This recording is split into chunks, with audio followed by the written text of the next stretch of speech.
Back. We are live. Thank you so much for joining me. Hi, I'm David Solomon, flying once again solo here at the RAD Network as Stuart is away for yet another few more days. It's great to see you, and thank you so much for joining us on this American holiday weekend, post-Canadian holiday weekend, whatever you want to call it. And that'll be today's subject in just a second. But for those of you who are new to the podcast, thank you so much. Normally, like I said, I'm joined by my colleague Stuart Brisgell, who's out of Florida. I'm in Canada. And we bring you this unfiltered and uncensored conversation about a wide range of topics. This podcast is dedicated essentially to giving you the platform to express your opinions, share your thoughts, experiences, and ideas, and also hear from a variety of perspectives and us and opinions. Join me today as I dive into, some of the latest news, pop culture, politics, so much more. From rants about the absurdity of modern life to discussions about the deeper issues affecting our society, the RAND Network has got you covered. So sit back, relax, enjoy on this journey of discovery and exploration. As I said at the top of this podcast, it is July the 3rd. So we're sandwiched between July 1st, Canada Day, and Independence Day, which is tomorrow, July the 4th. And has been almost a tradition here at the RAND Network for the third time as we get to this weekend or this period in which we're celebrating, frankly, celebrating the, our democracies, our independence, our freedom. We get to this point where we've asked ourselves time and time again, why do people who live here simply hate it, simply are mad, simply don't want to be patriotic? Now, I get it. I think that there's a certain extent in which Gen Z, millennials, haven't been affected by war. And to be frank with you, neither did I. I mean, I was too young for the Vietnam War, and yes, a part of me does, remember very well. Actually, pardon me. I remember vividly the Cold War. The end of it, the 70s of it, the 80s of it. So for the first 20 years of my life, there was a threat over my head called Soviet Union, communism. They threatened our livelihood. They threatened us with oil.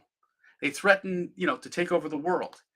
And in the last couple of years, as things eased up, it got better.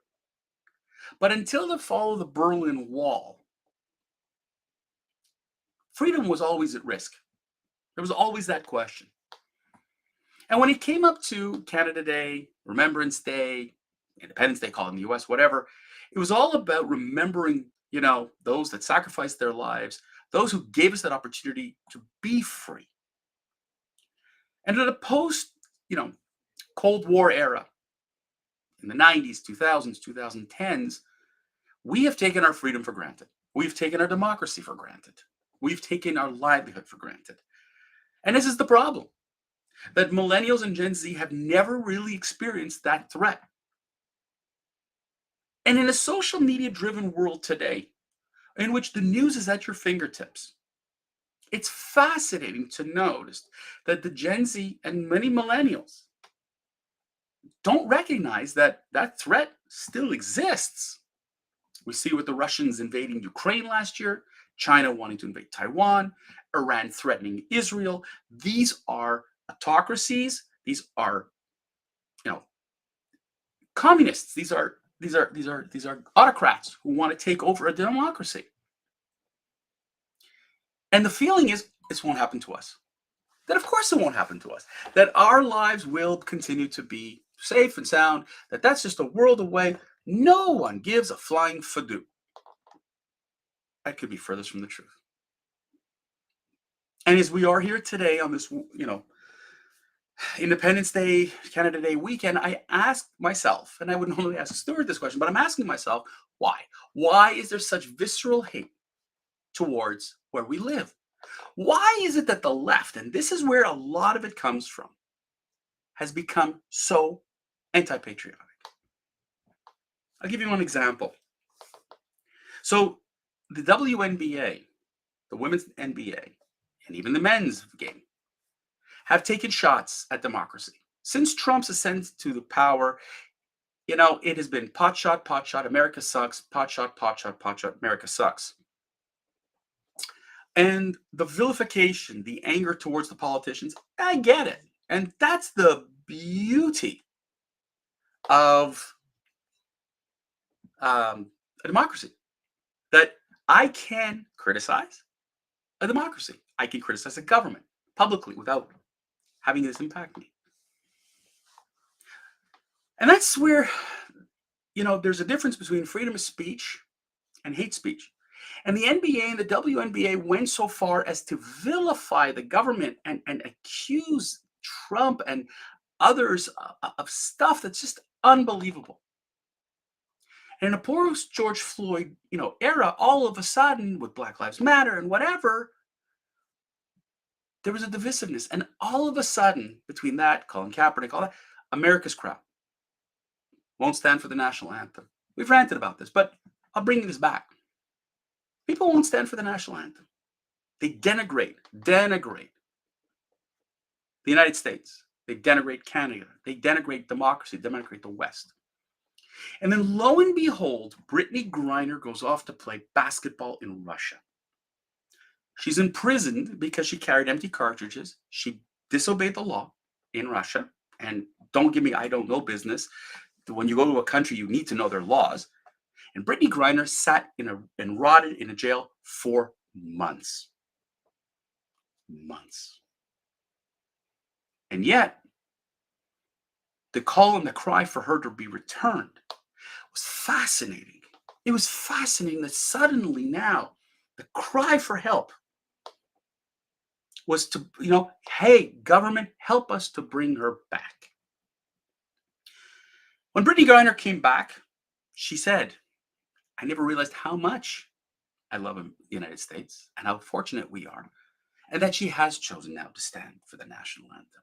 She isn't denigrating the United States as usual.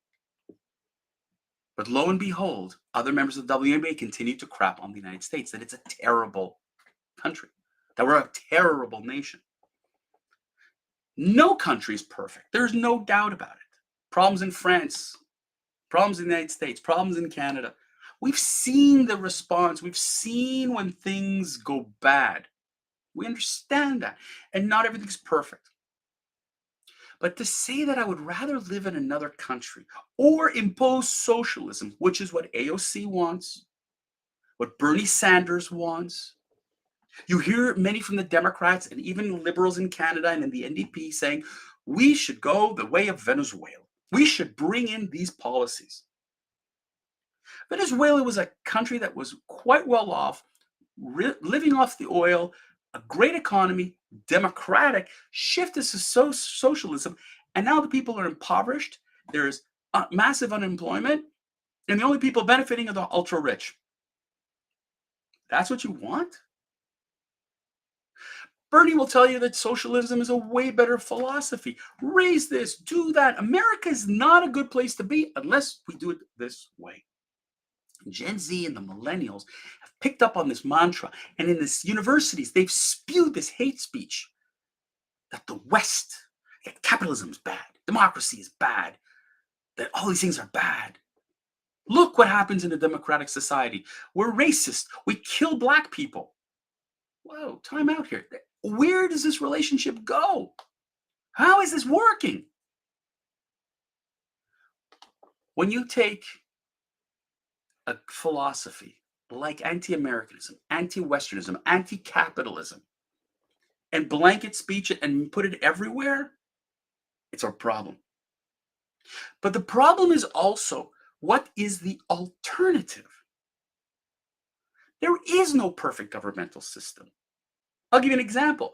If you take Israel, that its election system is supposed to be the most democratic, where there are unlimited number of political parties. There has never been a majority ever, and it's constant minority governments. Don't care how you feel about Israel. That's not relevant. But the purest form of democracy was that, and it's a failure.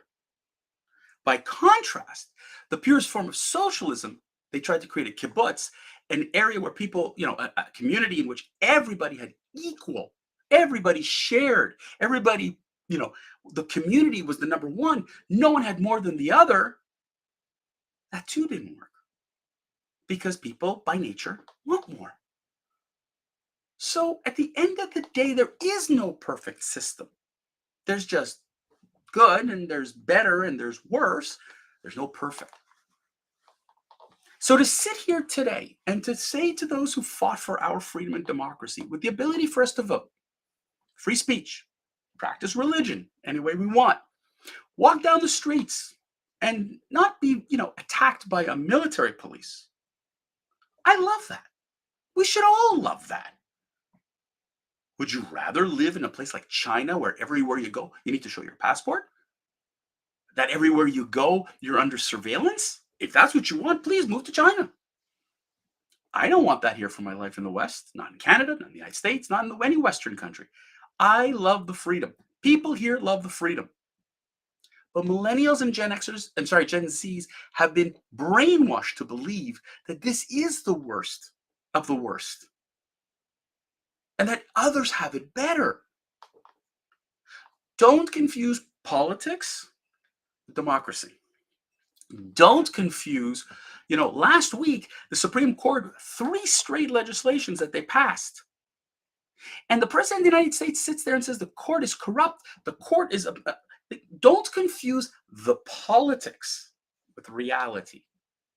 We have a court system that analyzes the law, theoretically, without political influence. Theoretically. It should be without political influence. Same with the Bank of Canada, same with the Fed. These should not be with political influence. That is what happens in Russia. Putin directs everything. And then if you want, you have state-sponsored media that doesn't let you, have internet from outside. It doesn't let you get to see what goes on in the world. It censors what information you get. If that's what you want, then please move there. The beauty of our society is the freedom of speech. The beauty of our society is the freedom to vote. The beauty of our society is the freedom. And what these anti-patriots are doing are spitting on those that fought in the last century for us to have this. They're spitting on those who are still fighting for us to have this. But thanks to politics, thanks to these left-wing socialist nutbars, we could lose this in a heartbeat.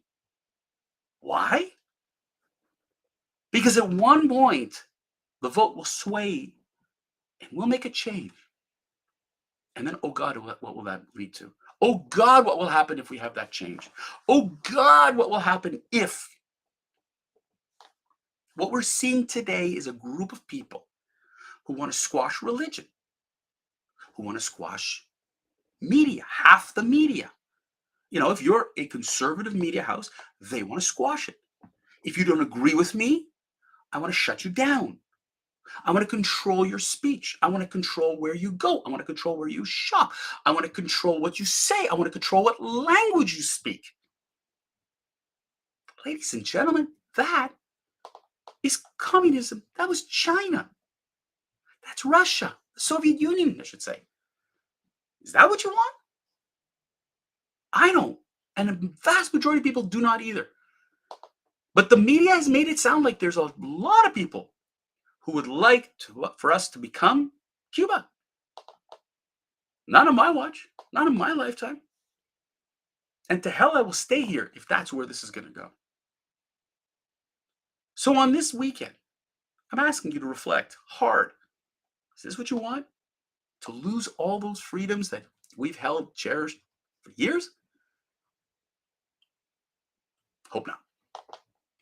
That's it for today, ladies and gentlemen. Thank you so much for tuning in and listening to the Rat Network. We hope you enjoyed this conversation, gained some valuable insight, and we appreciate your support and hope you'll join us again on Wednesday, which is when we are our next broadcast. We're here every Monday, Wednesday, Friday, noon Eastern, live, uncensored, as you can see, and unedited.